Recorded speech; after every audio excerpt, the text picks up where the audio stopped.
Hello everyone, this is Chakawa here, and today I'm going to be presenting to you my top 5 easiest levels of Crash Bandicoot 4 It's About Time. This game is super addictive, and I have been playing it loads lately. It is absolutely wonderful and ups the difficulty of its predecessors tenfold. So, just to be a little cheeky, I wanted to focus on the easier levels of the game. Keep in mind that just because the level is on here doesn't mean it is technically easy. It is just easy compared to other levels in the game. Up at number 5, I have chosen Home Cookin'. The second level in Mosquito Marsh is Dingodile's intro level. After Dingodile's diner is blown up, he exacts revenge on his enemies. Though very long and chocked full of boxes, it isn't particularly challenging. It feels as though the developers wanted to give us a more gentle introduction to controlling such a different character. The level is fairly straightforward with enemies and obstacles to jump over and shoot TNT barrels at. There are some hidden boxes and of course a not so hidden gem. Overall, the level just helps you get used to playing as Dingodile and is much more relaxing than levels to come, especially for him. I do love that the ability to play as Dingodile of all characters was added to the game. Since I'm such a small person, getting to play as a big, burly, and powerful fella is such a treat.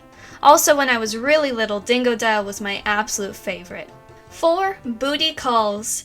The unfortunately named first level of Salty Wharf reminded me actually a lot of the Pirates of the Carburetor stage in Crash Tag Team Racing, so I already felt quite at home.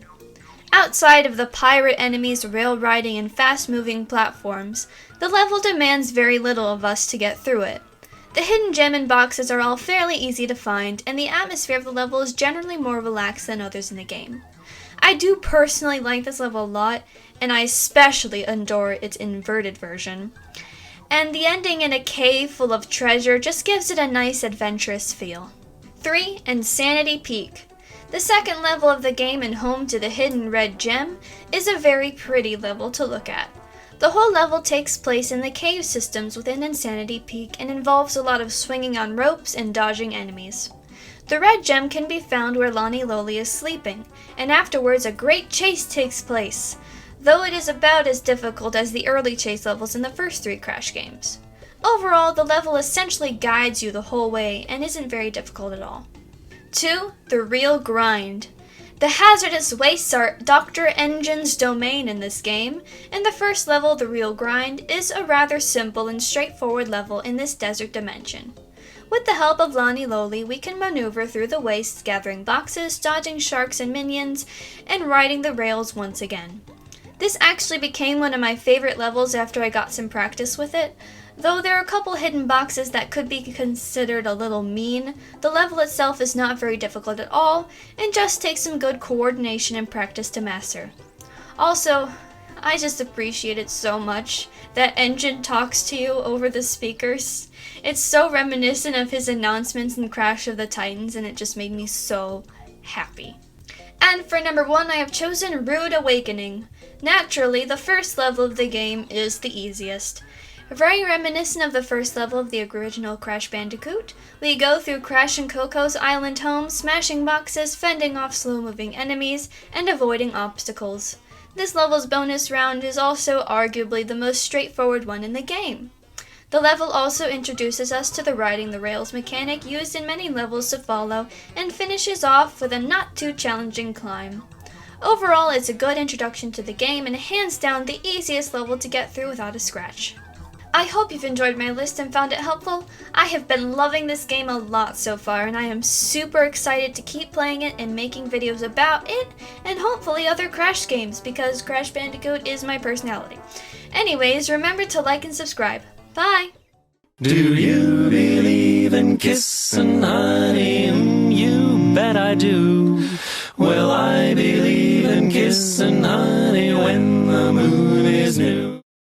So as many of you know, I am a citizen of the USA, and currently our country is suffering from a crisis at the border. Immigrants seeking asylum in the US are being detained. Families are being separated and kept in detention centers in horrible conditions.